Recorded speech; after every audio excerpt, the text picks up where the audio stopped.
কলম্বিয়ায় একটা মার্কিন সামরিক বিমান বিধ্বস্ত হয়েছে।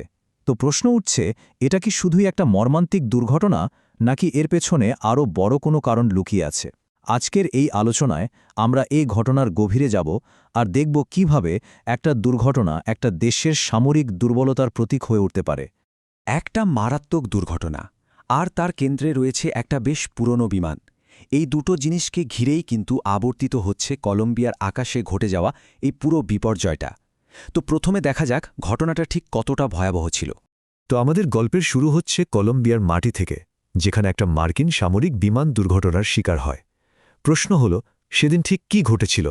ঘটনাটা হলো দক্ষিণ আমেরিকার দেশ কলম্বিয়ায় একটা মার্কিন লকহিড C-130 হারকিউলিস বিমান ক্র্যাশ করে। আর বিমানটাতে কিন্তু কম লোক ছিল না, মোট 118 জন আরোহী। আর বুঝতেই পারছেন এর পরিণতি ছিল আসলেই ভয়াবহ। 90, এটা কিন্তু শুধু একটা সংখ্যা না, এটা 90টা জীবনের শেষ। ভাবা যায়, বিমানটার 118 জনের মধ্যে 90 জনই এই দুর্ঘটনায় মারা যান। এই বিশাল মানবিক ক্ষতি, মানে পুরো ঘটনাটাকেই অন্য মাত্রায় নিয়ে গেছে। কিন্তু প্রশ্ন হচ্ছে, এত বড় একটা দুর্ঘটনা ঘটল কিভাবে? সরকারি ভাষ্য যদি আমরা দেখি, তাহলে দেখা যায় যে ঘটনার শুরুটা হয়েছিল একেবারে প্লেনটা টেক অফ করার সময়।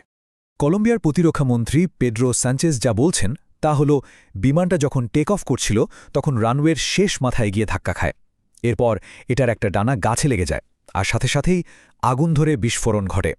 মানে সবকিছু ঘটে গিয়েছিল চোখের পলকে। তো পর্যায়ক্রমটা যদি দেখি তাহলে কি দাঁড়ায়? প্রথমে রানওয়েতে একটা ধাক্কা, এরপর গাছের সাথে ধাক্কা লেগে ডানাটা ক্ষতিগ্রস্ত হল, সেখান থেকেই আগুন ধরে গেল, আর শেষে একটা ভয়াবহ বিস্ফোরণ। মানে কয়েক মুহূর্তের মধ্যে সবকিছু শেষ। কিন্তু এই দুর্ঘটনাকে কি কেবলই পাইলটের ভুল বা একটা টেকনিক্যাল ফল্ট বলা যায়? কলম্বিয়ার কর্তৃপক্ষ কিন্তু বলছে না, সমস্যাটা আরও গভীরে। সমস্যাটা হলো ওদের পুরনো, প্রায় অকেজো হয়ে পড়ার সামরিক সরঞ্জাম নিয়ে। এখানেই কিন্তু বিষয়টা আর নিছক একটা দুর্ঘটনা থাকছে না, এটা ঘুরে যাচ্ছে প্রশাসনিক ব্যর্থতার দিকে।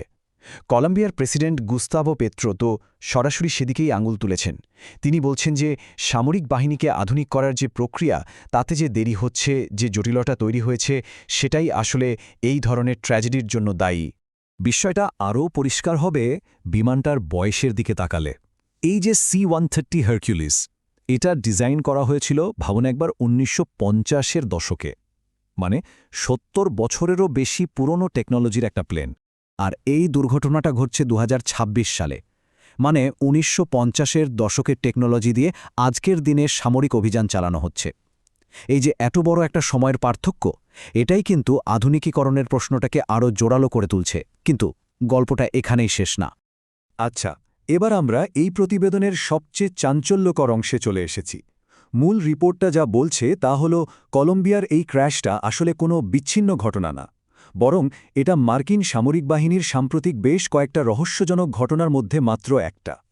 ওই সংবাদ প্রতিবেদনটি কিন্তু নিজেই এই প্রশ্নটা তুলেছে। কলম্বিয়ার এই বিমান দুর্ঘটনা কি আসলেই একটা দুর্ঘটনা, নাকি এর আড়ালে অন্য কিছু আছে? আর এখানেই আসছে মূল দাবিটা। রিপোর্টটা ইঙ্গিত দিচ্ছে যে মার্কিন যুক্তরাষ্ট্র নাকি নিজেদের সামরিক দুর্বলতা ঢাকার জন্য বড় বড় বিপর্যয়গুলোকে স্রেফ দুর্ঘটনা বলে চালিয়ে দিচ্ছে, বিশেষ করে যখন ইরানের সাথে একটা উত্তেজনা চলছে। এটা কিন্তু একটা খুবই গুরুত্বপূর্ণ অভিযোগ।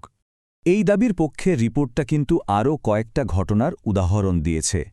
যেমন ধরুন, মার্কিন নৌবাহিনীর সবচেয়ে বড় যে aircraft carrier USS Gerald R Ford, সেখানে আগুন লাগা। আবার ওয়াশিংটনের একটা গুরুত্বপূর্ণ তেল শোধনাগারে বিস্ফোরণ। এমনকি 16টারও বেশি F-15 ফাইটার জেট হারানো। এই সব কিছুকেই নাকি দুর্ঘটনা বলে চালানো হয়েছে। তো সবশেষে আমরা একটা মৌলিক প্রশ্নের সামনে এসে দাঁড়াই, যে প্রশ্নটাই আসলে এই পুরো প্রতিবেদনের মূল কথা। তাহলে শেষ পর্যন্ত প্রশ্নটা কি দাঁড়াচ্ছে? একটা মর্মান্তিক দুর্ঘটনা আর একটা কাঠামোগত দুর্বলতার প্রকাশ, এই দুটোর মধ্যে সীমারেখাটা ঠিক কোথায়?